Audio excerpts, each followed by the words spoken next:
Vamos con el resumen de The Crown temporada 1.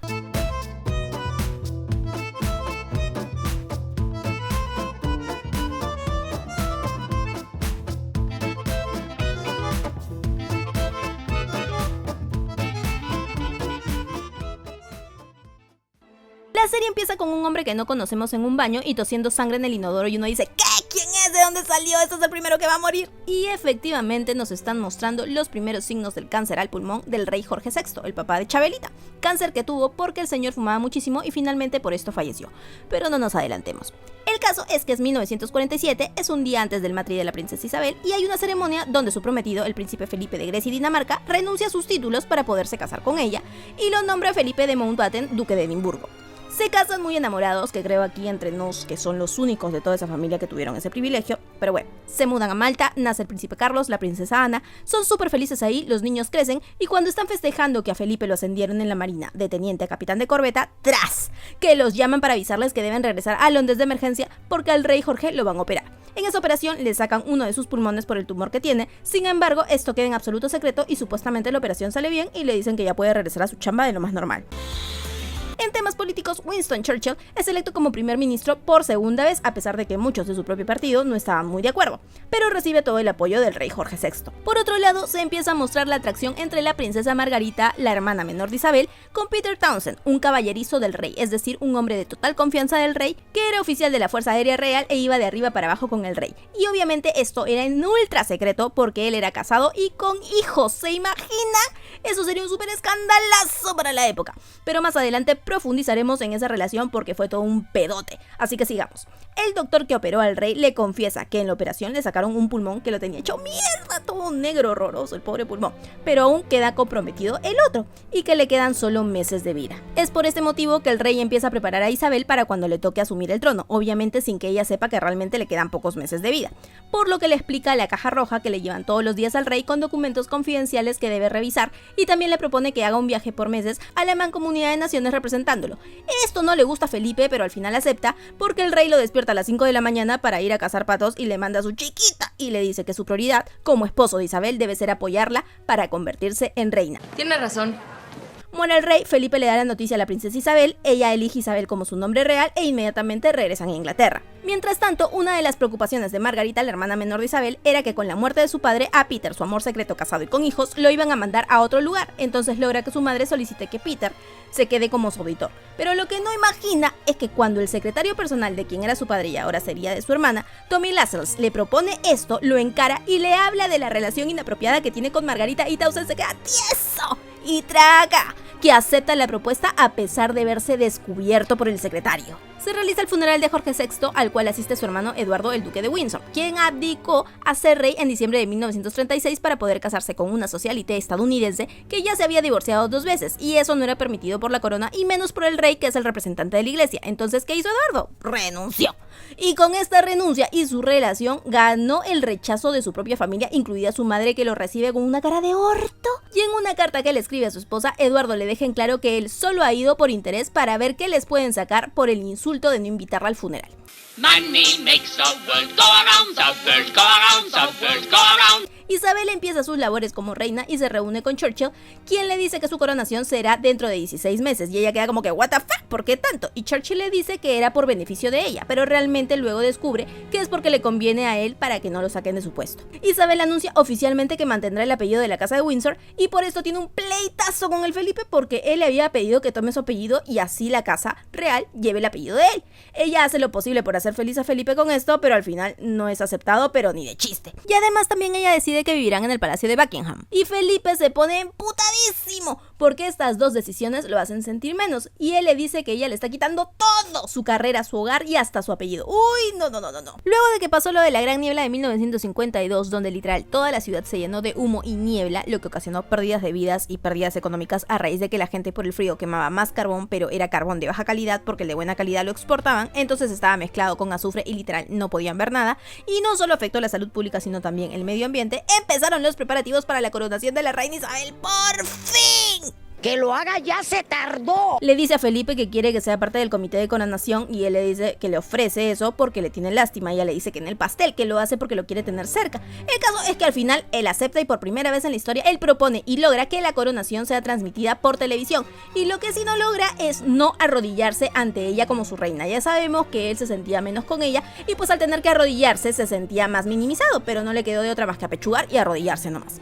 Mientras tanto, el tío de Isabel se muda a París con su esposa y va a visitar a su mamá en Londres, donde el mismísimo arzobispo le dice que él está invitado a la coronación, pero su esposa no. Y tras, que se emputa por esto y obvio no acepta ir a la coronación. Y terminando esa reunión, le dicen que su mamá, la abuela de Isabel, ha muerto. Y luego de esta muerte de la familia, por fin se realiza la bendita coronación. Los medios se enteran de la relación secreta entre Margarita y Peter Townsend y se arma el despelote, mamonas. Porque mientras investigan al respecto para sacar la noticia, por su parte Margarita quiere casarse con Peter y le pide su aprobación a Isabel. Isabel se las da, hasta les dice que se casen en Escocia para que no tengan problemas con la iglesia, pero ¡traca! Luego la tiene que cambiar porque tanto la mamá de Margarita e Isabel como el gabinete y la iglesia se oponen completamente a la boda de un miembro de la familia real con un hombre divorciado, ya que Isabel es la cabeza de la iglesia no acepta los divorcios y eso podría afectar a la monarquía. Sale la noticia, se arma el escandalazo e Isabel le dice a Margarita que la opción que tienen es separarse,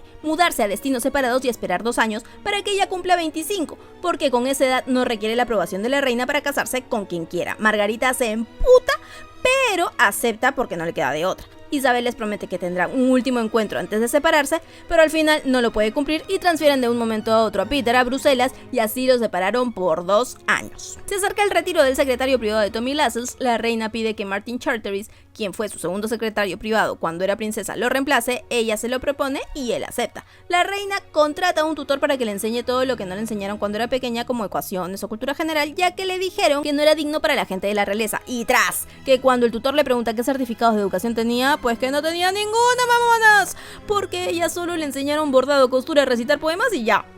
Winston Churchill sufre un derrame cerebral y se lo oculta a la reina porque le había prometido que solo tendría hombres saludables al mando del país. Y como comprenderán, un derrame cerebral no representa salud por ningún lado. Además de que el secretario de Asuntos Exteriores, Anthony Eden, también andaba mal de salud, uno peor que el otro. Ahora, ¿se acuerdan del pedo del secretario privado que les acabo de mencionar? Bueno, pues el Martin, el que quería a la reina, se lo cuenta a su esposa y la esposa se lo cuenta a una amiga de la amiga de la amiga, ¿verdad? Bueno, llega a oídos de Tommy Lascelles, que aún era secretario. Y tiene una conversación con Martin y Tommy le dice que tiene que rechazar la propuesta de la reina básicamente por ser bocón. La reina se emputa y confronta a Tommy. Le dice que ella quiere a Martin como secretario privado. Tommy le dice que su decisión está siendo individualista y así no se debe trabajar y que la opción correcta y justa es Michael Adding. Tiesa se quedó la reina. Entonces la reina llama a Colville, quien fue su primer secretario privado cuando fue princesa antes de que fuera Martin Charteris, para hablar de este tema, pero el Colville también se va de lengua. ¡Ahí traca! Que le cuenta lo de los derrames de Churchill, porque este era el segundo derrame que tenía. Igual Colville cuenta esto porque pensaba que lo había citado para hablar de la salud de Churchill, y le cuenta a la reina que tanto Churchill como Salisbury le pidieron no contar nada sobre los derrames de Churchill. La reina agarra su constitución emputada y cita a los dos señores, los confronta y les dice que han embaucado el funcionamiento de la corona. Salisbury queda mudo y Churchill le dice que pronto dejará su puesto, pero no porque esté mal de salud, sino porque se ha dado cuenta que ya cumplió la promesa que le hizo al rey Jorge, que ayudaría a Isabel a que esté preparada como reina. Al final, en el tema de los secretarios, ella acepta que sea Michael Adding, el que le había recomendado Tommy Lascelles. Chabelita y Felipe se van a una nueva gira por los países de la mancomunidad y a quien le correspondería representar a Isabel en algunas labores sería su mamá, pero su mamá ya había planificado sus vacaciones a Escocia, entonces dejan a Margarita en representación de Isabel. Esto no le gusta mucho a Isabel, pero no tiene otra opción. La reina madre realmente toma estas vacaciones a Escocia para meditar porque ella se dio cuenta que no tiene el mismo poder que antes, y el verdadero poder lo tiene Isabel. Y como en esa época no se iba a terapia para lidiar con los conflictos, ella se compra un castillo que estaba hecho mierda por 100 libras. Y así lidió con su problema existencial.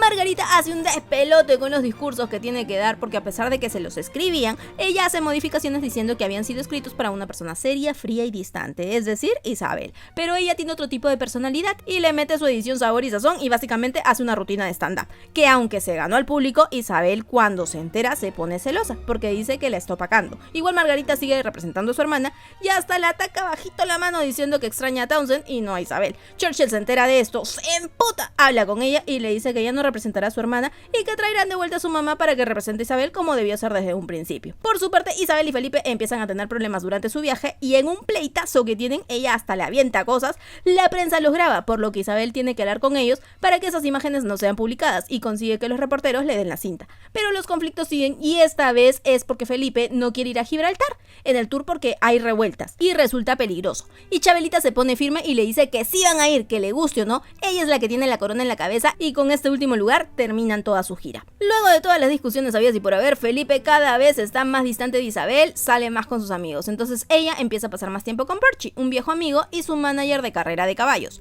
y quien vivía eternamente enamorado de ella, pero ella lo mandó a la friendzone porque amaba a Felipe, y la Chabelita hasta destinó una línea telefónica directa para comunicarse con Porchi. Van a las carreras de caballo juntos y Felipe no le gusta nada de esto y empiezan a tener fuertes peleas por Porchi. El parlamento le regala un retrato, ay, lo del retrato. El Parlamento le regala un retrato pintado hecho por Graham Sutherland, uno de los pintores top de la época, a Churchill por sus 80 años. Y tras que a Churchill no le gusta el resultado final, se emputa porque es muy preciso y le cae el 20 de su vejez. Este retrato sería lo que lo va a centrar en razón y por lo que decide en 1955 dejar el cargo de primer ministro. Margarita cumple los 25 años por fin. Anuncia que sigue comprometida con Peter, cosa que no le gusta a su mamá porque ella pensaba que con los 2 años de separación se le iba a pasar la calentura, pero no, mi ciela. Margarita recibe el apoyo de Isabel como hermana, sin embargo, se olvidaron de decirle a la reina el detallito, que sí, a los 25 puede decir que tiene intenciones de casarse, pero aún no es libre de hacerlo. Solo si las casas del Parlamento lo aprueban, después de 12 meses pueden casarse. Y los del Parlamento no tenían la mínima intención de aceptar esa boda. Isabel queda en shock porque no tenía toda la información. Por otro lado, la reina madre le sugiere a Isabel que mande a Felipe de viaje a inaugurar los Juegos Olímpicos de Australia para que deje de estar a la sombra de ella y encuentre una posición útil frente al público. Él se niega, pero al final termina yendo, y no solo va a la inauguración, sino que le organizan un tour de 5 meses para que esté alejado de Isabel y para ver si el viaje le sirve para cambiar su actitud. Regresa Peter a Londres y los medios empiezan a apoyar su relación con Margarita. Isabel le dice a Margarita que aún queda la opción de que renuncie a ser parte de la familia y siga su vida con Peter, pero sin privilegios y en otro país. Isabel mete presión para que el Parlamento acepte la boda, ya que varios integrantes son divorciados, pero la iglesia no da su brazo a torcer y se niega absolutamente a aceptarlo. Así que no le queda de otra más que no aceptar la boda, aunque eso le signifique el eterno resentimiento de Margarita con ella por no dejarla ser feliz con el hombre que amaba.